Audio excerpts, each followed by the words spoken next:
कैसे हैं फ्रेंड्स। आशा करते हैं कि आप लोग अच्छे होंगे। तो रेलवे ग्रुप डी के फॉर्म डालना चाहते हैं और आपको पोस्ट प्रेफरेंस चुनने में दिक्कत हो रही, तो सारी चीजें हम लोग देखने वाले हैं। और सबसे इंपॉर्टेंट कि आपका प्रमोशन कौन से पोस्ट में अच्छे से होगा, कौन से पोस्ट में बहुत तेज प्रमोशन होता है। तो ये सब चीजें जानने के बाद से ही फॉर्म को अप्लाई करिएगा, अन्यथा आपसे बहुत बड़ी गलती हो जाएगी और प्रमोशन आपका नहीं हो पाएगा, तो फिर बाद में आपको पछताना पड़ेगा। रेलवे ग्रुप डी में से बहुत सारी भर्तियां हैं जिसमें प्रमोशन बहुत ही लेट होता है। ठीक है, तो ये सब चीजें आपको जानना चाहिए कि कौन सी पोस्ट का प्रमोशन जो है बहुत लेट होता है, कौन सी पोस्ट का जो प्रमोशन होता है बहुत तेज हो जाता है। अभी तक मैंने आपको जो भी बताता था वो सैलरी के हिसाब से बताता था और आराम के हिसाब से बताता था कि कौन सी पोस्ट अच्छी है। आज की वीडियो में मैं आपको ये बताने वाला हूं कि प्रमोशन कौन सी पोस्ट की तेज है। स्वाभाविक सी बात है, आप रेलवे ग्रुप डी में आएंगे तो जिंदगी भर तो सोच के आ नहीं रहे कि रेलवे ग्रुप डी में ही नौकरी करेंगे, और कोई भी आता है रेलवे ग्रुप में सोच के नहीं आता है। सबका मन होता है कि प्रमोशन करके बहुत जल्दी जल्दी आगे बढ़ जाए। तो सारी चीजें हम बताने वाले हैं। तो आइए हम प्रमोशन के मामले देखेंगे कौन सी पोस्ट की प्रमोशन बहुत ही अच्छी होती है। उससे पहले आपको ये पहले जानना चाहिए कि कौन सा प्रोसेस होता है प्रमोशन का, उसके बाद तो पता चलेगा किसकी पोस्ट की ज्यादा तेज होती है। तो सबसे पहले बात करें, प्रमोशन की दो तरीके होते हैं रेलवे में। मोस्टली तीन तरीका होता है लेकिन एग्जाम बेस पे दो होता है। पहला होता है आपका जीडीसी का एग्जाम। जीडीसी की एग्जाम के द्वारा भी आप प्रमोशन सबसे फास्ट, सबसे तेज प्रमोशन होता है इसी से, जीडीसी के द्वारा सबसे तेज। इससे तेज कोई प्रमोशन ही नहीं होता भाई, सबसे फास्ट तरीका। जिस दिन आप आएंगे जीडीसी की भर्ती आएगी तुरंत, मतलब आप ग्रुप डी में आए तुरंत स्टेशन मास्टर बढ़े, तुरंत स्टेशन मास्टर, तुरंत जेई की भर्ती, एलपी कुछ भी बन सकते हैं। सबसे फास्ट प्रमोशन होता है जीडीसी के द्वारा। इसके बाद में बताऊंगा थोड़ा सा। उसके बाद से आता है एलडीसी का एग्जाम। एलडीसी का पार्ट जो एग्जाम होगा वो डिपार्टमेंटल होता है, मेंटल। मतलब ये आप जिस डिपार्टमेंट में रहेंगे उसी डिपार्टमेंट में आपका प्रमोशन होने वाला। इसीलिए जीडीसी का तो सबके लिए एलिजिबल है, लेकिन एलडीसी का एग्जाम बड़ा इंपॉर्टेंट है कि किस में जाते हैं और कौन सा एलडीसी का एग्जाम देके आगे बढ़ना चाहते हैं, ये बड़ा इंपॉर्टेंट। और लास्ट आता है कि मतलब आप जिंदगी में कुछ भी नहीं कर पाते हैं तो आपके लिए भी 3 प्रमोशन होता है। 3 प्रमोशन होगा ही होगा, 3 प्रमोशन होगा ही होगा। यानी आप 1800 ग्रेड पे में आएंगे तो यहां से 1900 में जाएंगे, नहीं फिर 2400 में होगा और फिर 2800 में होगा। ये उन लोगों के लिए जो जिंदगी में कुछ भी नहीं करना चाहते, रेलवे ग्रुप डी में आ गए बस वहीं पे रुक गए। तो बाकी इन दोनों के द्वारा बहुत आगे तक जा सकते हैं, बहुत ही आगे जा सकते हैं। अधिकारी वगैरह भी बन सकते हैं रेलवे ग्रुप डी से, जो कि मैं बार बार बोलता हूं कि लगातार यदि प्रमोशन होता रहा और आपके लिए टैलेंट है तो आप अधिकारी भी बन सकते हैं रेलवे ग्रुप डी में, रेलवे ग्रुप डी से प्रमोशन पाके। अब बात आती है जीडीसी और एलडीसी में क्या डिफरेंट होता है।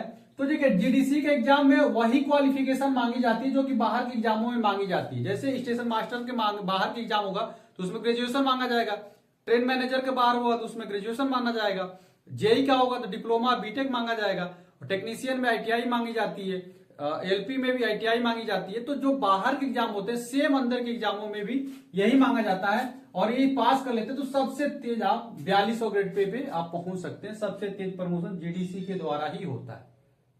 इसमें आयु की कोई क्राइटेरिया नहीं होती, जैसे रेलवे ग्रुप में आता है एज का बाउंड खत्म हो जाता है, आप कहीं भी जा सकते हैं, कोई भी एज क्राइटेरिया नहीं है। बस एजुकेशन क्वालिफिकेशन आपके पास वही होना चाहिए, और इसके लिए कोई शर्त नहीं है। आपको अपने जीवन में जब भर्ती निकलेगी तो आप फॉर्म डाल दीजिएगा, और पहला दिन ही अगर रेलवे में ज्वाइन किया उसी दिन ये भर्ती आ गई तो उसी दिन आप फॉर्म डाल के सिलेक्शन पा सकते हैं। ठीक, ये तो सबके लिए हो गया। ये वर्कशॉप से लेके पॉइंट्समैन से लेके टेक्निकल डिपार्टमेंट में अगर बनते हैं हेल्पर, वहां से लेकर सबके लिए होता है, ये सबके लिए होता है। ठीक, इसमें कोई भी दिक्कत नहीं है। तो यहां से कुछ भी बन सकते हैं, एलपी बन सकते हैं, स्टेशन मास्टर बन सकते हैं, गुड ट्रेन मैनेजर बन सकते हैं, जेई बन सकते हैं, टेक्नीशियन बन सकते हैं, सब कुछ यहां से बन सकते हैं आप लोग। अब बात आती है ये जो डिपार्टमेंटल होता है, इसको आपको बेहतरीन तरीके से चूज करना रहता है कि भाई एलडीसी के द्वारा उसी डिपार्टमेंट में एग्जाम होगा जिस डिपार्टमेंट में आपने चूज किया हुआ है। ठीक है, ये इंपॉर्टेंट हो जाता है, क्योंकि यहीं से कुछ पोस्ट ऐसी है जो डायरेक्ट स्टेशन मास्टर बना देंगी, गुड्स ट्रेन मैनेजर बना देंगी। कुछ ऐसी पोस्ट है जहां से टेक्नीशियन बन जाएंगे, जेई बन जाएंगे। बात समझ पा रहे हैं? तो यहां से कौन सी ऐसी पोस्ट है, तो प्रमोशन के मामले में देखेंगे तो सबसे अच्छा प्रमोशन माना जाता है पॉइंट्समैन का। और मैं कल की वीडियो में भी बताया था, पॉइंट्समैन का क्या है कि भाई 3 से 4 साल तक पॉइंट्समैन के पोस्ट पे रहेंगे और उसके बाद से जैसे ही भर्ती आएगी स्टेशन मास्टर की, गुड्स ट्रेन मैनेजर की, तो आप लोग एग्जाम देके पॉइंट्समैन से station master, goods train manager बन जाएंगे। यानी कि सबसे अच्छा पॉइंट्समैन प्रमोशन के मामले में सबसे अच्छा होता है, प्रमोशन के मामले में बता रहा हूं, वो भी इसके हिसाब से। यहां पे तो आप किसी भी द्वारा जा सकते हैं ना, यहाँ पे सब जा सकते हैं, लेकिन यहाँ पे प्रमोशन किसका होगा, क्योंकि ऑपरेटिंग डिपार्टमेंट में आता है पॉइंट्समैन, तो ऑपरेटिंग डिपार्टमेंट से स्टेशन मास्टर और गुड्स ट्रेन मैनेजर यहां से बन जाएगा, कोई भी दिक्कत नहीं है। टीसी भी यहीं से बनते हैं सब, पॉइंट्समैन में ही टीसी जो होता है ना अंदर डिपार्टमेंटल एग्जाम, तो यही वाले बनते हैं। ठीक है, टिकट कलेक्टर, उसके बाद से स्टेशन मास्टर, उसके बाद से ट्रेन मैनेजर, पॉइंट्समैन की सबसे अच्छी। उसके बाद से अदर की अगर बात कर लेते हैं, अदर में इंजीनियर डिपार्टमेंट को मैं छोड़ रहा हूं, क्योंकि ट्रैकमैन का जो भी प्रमोशन होता है बहुत ही स्लो होता है। ट्रैकमैन में बहुत ही स्लो प्रोसेस है प्रमोशन का, तो ट्रैकमैन के मैंने लास्ट में बोला था कि हमेशा इसको पोस्ट प्रीवियस किसी भी कीमत में लास्ट में रखना है, क्योंकि इसका प्रमोशन ही बहुत ही स्लो है। तो क्या करेंगे भाई, अगर थोड़ा रिस्क ले लेते चलो भाई काम कर लेंगे, लेकिन प्रमोशन हो तब ना, प्रमोशन ही नहीं है इसका, सबसे लास्ट प्रमोशन इसका है। ये केवल इसी में अच्छा है, जीडीसी के एग्जाम में इससे सिलेक्ट हो गए तो हो गए, एलडीसी के एग्जाम इनके लिए बहुत ही ना के बराबर होता है, इसीलिए इंजीनियरिंग डिपार्टमेंट को आपको नीचे रखना है। बाकी पॉइंट्समैन और इंजीनियरिंग डिपार्टमेंट के अलावा सारी जो पोस्टें हैं वो टेक्निकल डिपार्टमेंट में है, और यदि टेक्निकल डिपार्टमेंट में है तो सब लोग 2 से 3 साल के बाद आप लोग टेक्नीशियन बन जाओगे।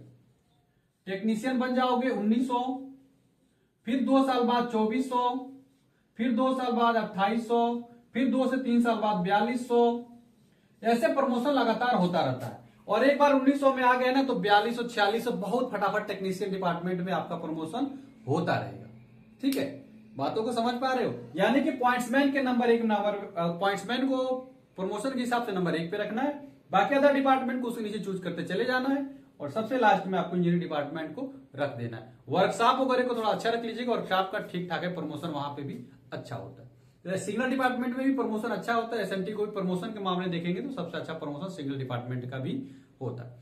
ठीक है, तो टेक्निकल डिपार्टमेंट के मैंने सारी चीजें आपको बता दी, कोई भी आप कंफ्यूजन आपके मन में नहीं होना चाहिए कि प्रमोशन के मामले में किसको ऊपर रखे। तो सबसे अच्छा पॉइंट्समैन है, उसके बाद से जो भी मैंने टेक्निकल डिपार्टमेंट के पोस्ट प्रिफरेंस बताई हुई, वर्कशॉप वगैरह लीजिए, डीजल लोकोसेट वगैरह ले लीजिए, फिर असिस्टेंट कैरेज वैगन लीजिए, असिस्टेंट टीआरटी लीजिए, असिस्टेंट सिग्नल टेलीकॉम डिपार्टमेंट ले लीजिए, इन सबको को आपको फॉर्म फिलअप कर लेना है। लास्ट में इंजीनियरिंग डिपार्टमेंट को रखना, क्योंकि इंजीनियरिंग डिपार्टमेंट के बारे में मैंने अच्छे से बता दिया कि इनका प्रमोशन बहुत ही लेट होता है। चलिए, वीडियो अच्छी लगी तो वीडियो को लाइक करिएगा और चैनल को जरूर सब्सक्राइब करिएगा, और मेरे साथ जुड़कर तैयारी करना चाहते हैं तो व्हाट्सएप ग्रुप जो डिस्क्रिप्शन उससे जुड़ जाए। बहुत जल्दी हम लोग डिजिटल बोर्ड देखने वाले हैं। मिलता है अगली वीडियो फ्रेंड्स, तब तक फ्रेंड्स जय हिंद।